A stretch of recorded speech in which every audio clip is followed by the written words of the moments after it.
1976, a TABA, Transportes Aéreos da Bacia Amazônica, cresceu rápido.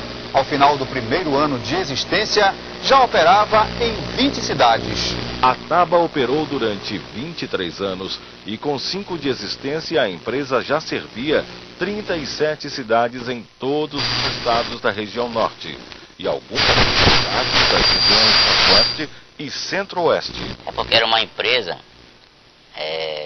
era limitada, né? Só ela, né? E tinha, então, em muitos lugares que somente ela pousava, não tinha outro. Então era uma empresa muito forte, né? Em termos de financeiro, né? Mas, devido ao coronel ter uma idade assim, muito avançada, né? O coronel Gibson, ele adoeceu e passou o comando para os filhos, né? Os filhos. Aí começou a não dar certo, né? Assim, porque o coronel era linha de frente, né? E os filhos talvez não tiveram a força, né? E a capacidade dele, que ele tinha. Coronel Gibson. Deixa saudade também. A TABA utilizava aviões bandeirantes e um deles, até hoje, pode ser encontrado no pátio do Aeroclube do Pará. Como é que o senhor vê quando o senhor olha ali para aquele avião abandonado ali? O que é que o senhor sente? Hoje dá muita saudade, assim, de olhar assim um avião assim, né? Todos eles mesmo foram se destruindo. Aí quando eu cheguei aqui para fazer o curso, eu vi o avião da TABA ali, aí senti saudade. Quando esse avião veio para cá, né, que o presidente do Aeroclube conseguiu, pô, aí foi pra mim, foi legal, porque aí eu fui relembrando, né, realmente, né, quando eu trabalhava na empresa. Muitos paraenses não sabem, mas o cientista nascido na Vila do Acará, em 1843, Júlio César Ribeiro de Souza, foi pioneiro no desenvolvimento da dirigibilidade aérea. Reconhecido por alguns como o pai da dirigibilidade aérea, Júlio César era de família pobre, mas estudou no Seminário do Carmo, em Belém, e ingressou na Escola Militar da Praia Vermelha, na cidade do Rio de Janeiro, com uma bolsa de estudo. Em particular, a contribuição de Júlio César foi basicamente a seguinte: até as teorias de Júlio César, os balões, quando subiam, ficavam à mercê do vento. Eles se moviam para onde o vento soprasse, tá certo? Então, foi Júlio César Ribeiro de Souza que deu dirigibilidade aos balões. O que é isso? Dirigir é você levar um móvel de um local a outro.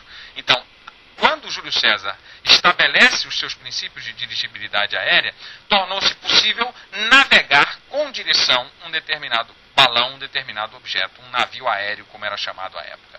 Então, até Júlio César, os balões ficavam à mercê do vento. A partir de Júlio César, então, pôde-se dar dirigibilidade aos balões. Autodidata em física, foi como homem da ciência que Júlio César deixou sua marca na história, depois de observar o movimento dos pássaros durante o voo, chegando a uma teoria que o levou à descoberta da dirigibilidade em balões. Tudo que ele teve, tudo que ele conseguiu na vida, ele conquistou pelo seu conhecimento, por esse seu empreendedorismo, por essa sua convicção de que estava certo, como de fato a história provou que ele estava. Então, quer dizer, eu acho que isso mostra ainda como era maior o valor de Júlio César Ribeiro de Souza, o quão grande era o valor de Júlio César Ribeiro de Souza, que conseguiu, mesmo sem nenhum recurso, tá certo, realizar as suas ideias e se transformar num dos maiores, uma das maiores cabeças da navegação aérea do mundo. Quer dizer, então isso mostra a capacidade, o talento, o conhecimento que realmente Júlio César tinha a respeito da navegação aérea. Sem apoio do governo paraense, Júlio César viajou ao Rio de Janeiro e apresentou suas teorias no Instituto Politécnico Brasileiro, que era a maior instituição científica da América Latina. Foi no Instituto Politécnico que Júlio César projetou seu primeiro balão. Depois, presenteou sua teoria em Paris, onde construiu o Vitória, que foi o primeiro balão a voar em linha reta. Significa o Vitória para navegação aérea, né? Porque, na verdade, a navegação aérea ela se divide em duas correntes principais, o balonismo e a aviação.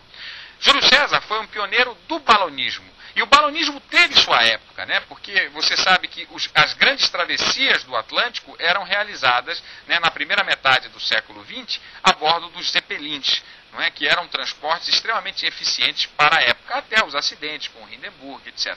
Então, digamos assim, para os zeppelins, Júlio César teve um papel fundamental, porque foi ele que estabeleceu as bases necessárias para o êxito dos voos dirigíveis dos balões.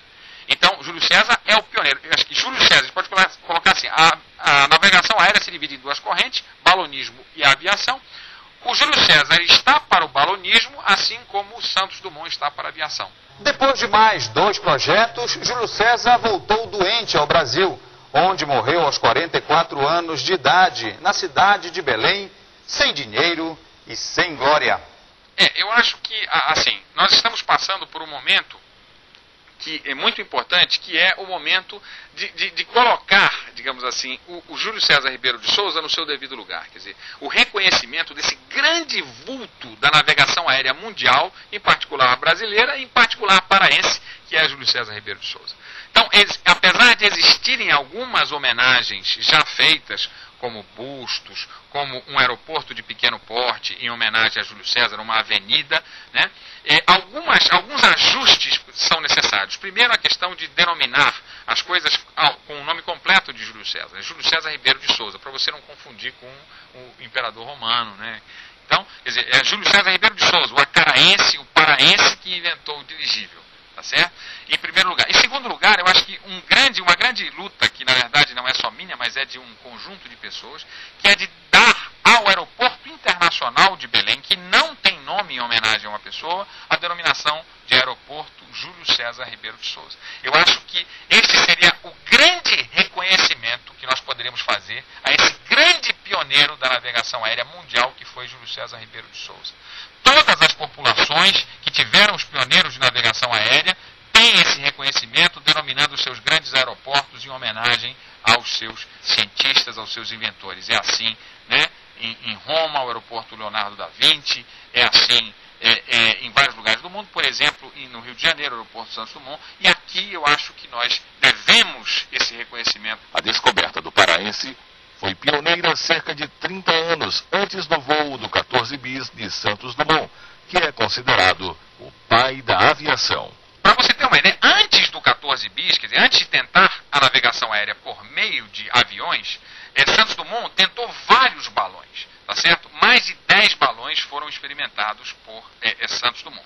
Entre eles, né, um deles, que era o único capaz de conduzir passageiros, que era o dirigível número 10, chamado de ônibus, tinha a mesma estrutura, para não dizer que era uma cópia, tá certo? Tinha a mesma estrutura do balão Vitória de Júlio César Ribeiro de Souza. E mais que isso, foi construído pelo mesmo fabricante, no mesmo lugar, na França, em Paris, que foi o Henri Lachambre. Então, na verdade, quer dizer, antes dos seus experimentos com a aviação, foi fundamental para Santos Dumont os seus experimentos com o balonismo. E certamente Santos Dumont se beneficiou da preconização, das ideias iniciais de Júlio César Ribeiro de Souza. Tanto que os maiores êxitos de Santos Dumont foram conseguidos com balões com a estrutura fusiforme dissimétrica de Júlio César Ribeiro de Souza. Próximo bloco, acompanhe as atividades exercidas no Aeroclube do Pará, localizado aqui no aeroporto Júlio César.